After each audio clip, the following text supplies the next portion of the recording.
This is Standing Watch. And now, Evangelist Norbert Link.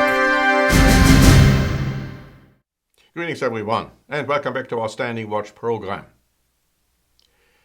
We have been telling you for quite a while that the relationship between Europe and the United States of America would deteriorate. And we have been seeing now how quickly it has been deteriorating, and it will get worse and worse. I have an article here in front of me by Bloomberg, dated March 5, saying that US President Donald Trump's protectionist stance may propel Asian, Middle Eastern, and Latin American economic powers into market-opening alliances with the European Union, a top EU official said. After seeking a landmark free trade agreement with Canada, the EU, which is called in this article a trade superpower, is seeking to make progress on a slew of commercial goals. So again, one is trying to get another partner, a trading partner, than the United States. And so this goes hand in hand with the great concern, especially Germany, has been voicing towards the presidency of Donald Trump. Here is an article by AFP and The Local, dated March 3. Outgoing President Joachim Gauck criticized US President Donald Trump in an interview on Friday. It worries me a lot that the American president is putting some things into questions that generations of other Americans have achieved with Europeans, said Gauck. The German president further condemned Trump's relationship with the media, as he has referred to many major news outlets as the enemy of the American people. This damages democracy, he said. He also said that the many law-abiding U.S. citizens will not forget how Trump has rallied against his other perceived opponents. Now that's a question. Will they or will they not forget that? The German leader further said that while the United States used to be a place people longed for and a role model, it currently is not such things. It's interesting that half of the Germans have said now they would not even want to come to America for vacation. Now, Trump's administration has come in for criticism from a number of German politicians. Before Trump was elected, Gauck said he was worried about the country electing the unpredictable real estate mogul. Gauck's successor, former Foreign Minister Steinmeier, has been called the anti-Trump for his outspoken criticism of the American leader. And because of that, we can expect the relationship between Germany and Europe on the one hand, and the United States of America on the other hand, to deteriorate further. And so Germany and Europe in particular are thinking of other possibilities. One idea is a two-speed Europe. Now something which has been discussed for a long time, but Deutsche Welle reported on March 6 that the four leaders of European major countries, i.e. Germany, France, Italy, and Spain, have come together now and have said, okay, we do want to have a Europe of two speeds. In other words, a core Europe consisting of a certain number of nations, and then the rest of Europe. And of course, this would include, and does include, military action. A military unification, if you please, a European army. And that is something which has been talked about more and more. And why is it talked about?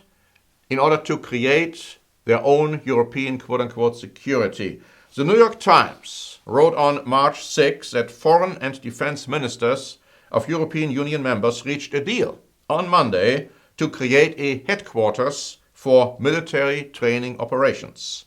France and Germany support the proposal and have pressed the European Union to do more to ensure its own defense and counter the threat of terrorism, but not only the threat of terrorism. The Belgian foreign minister said it's a first step. As for a European army, maybe later. But the EU Observer wrote on March 6 that EU states agreed to set up a new headquarters for military training missions on Monday in what some see as the nucleus of a future European army. And so the Bible makes this very clear, my friends, a European army will be created. There's no question about it. And it will be a powerful European army. Europe will become a nuclear power. Now, some of the countries are already nuclear powers, but I'm talking about a unified nuclear power under a particular command of one leader, something the Bible clearly prophesies. And I found this remarkable, what I'm going to read to you now, because another article by the New York Times on March 6, which also was published then by the Daily Mail and by other news articles, had this to say. An idea once unthinkable is gaining attention in European policy circles, a European Union nuclear weapons program. Under such a plan, France's arsenal would be repurposed to protect the rest of Europe and would be put under a common European command, funding plan, defense doctrine, or some combination of the three. It would be enacted only if the continent would no longer count on American protection. Though no new countries would join the nuclear club under this scheme, it would amount to an unprecedented escalation in Europe's collective military power and a drastic break with American leadership.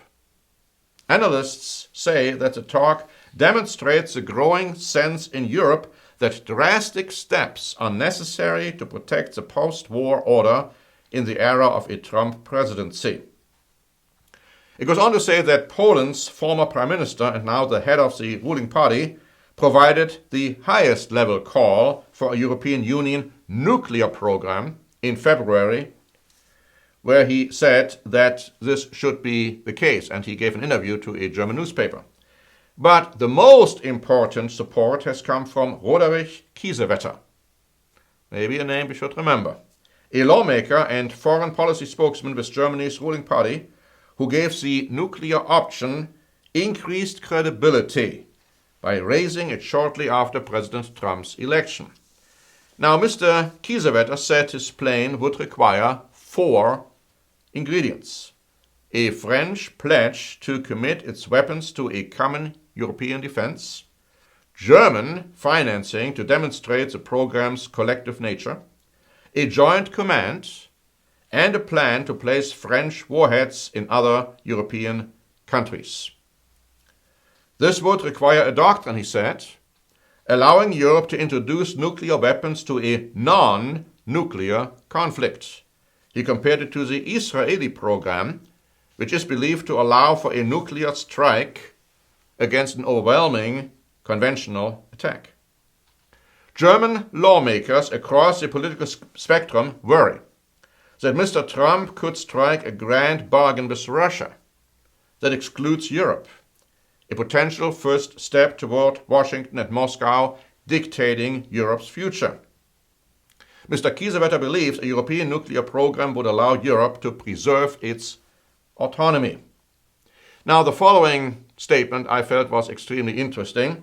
If Europeans grew more serious about a nuclear program, you would not necessarily see it. Negotiations would most likely remain secret, for fear of giving Mr. Trump an excuse to withdraw or of triggering a reaction from Russia. So here you have it. Plans are already being discussed to not just only create a European army, but to create a nuclear power of Europe, something which is prophesied to occur. How can I say this? Because the Bible tells us that ultimately a nuclear war will happen between the European power bloc and the United States of America. And we have literature to that effect to show you what the Bible tells you, what's going to happen in the near, and I'm saying near, future. One book that is The Fall and Rise of Britain and America, and another book that talks about the 10 revivals, the 10 European revivals of the ancient Roman Empire. And all these booklets describe to you in great detail as to what is prophesied, and it shows you from the Bible, both of these booklets do, that what I have discussed with you today is clearly in fulfillment of biblical prophecy. It may not quite be there yet, but we can see how it is going to come to fruition. And you need to know about it because you will be affected no matter where you live. But God gives you also a way out, and you should know what that way out is.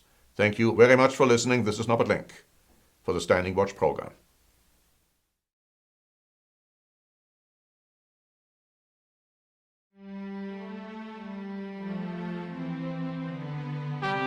Standing Watch is a presentation by The Church of the Eternal God, P.O. Box 270519, San Diego, California 92198.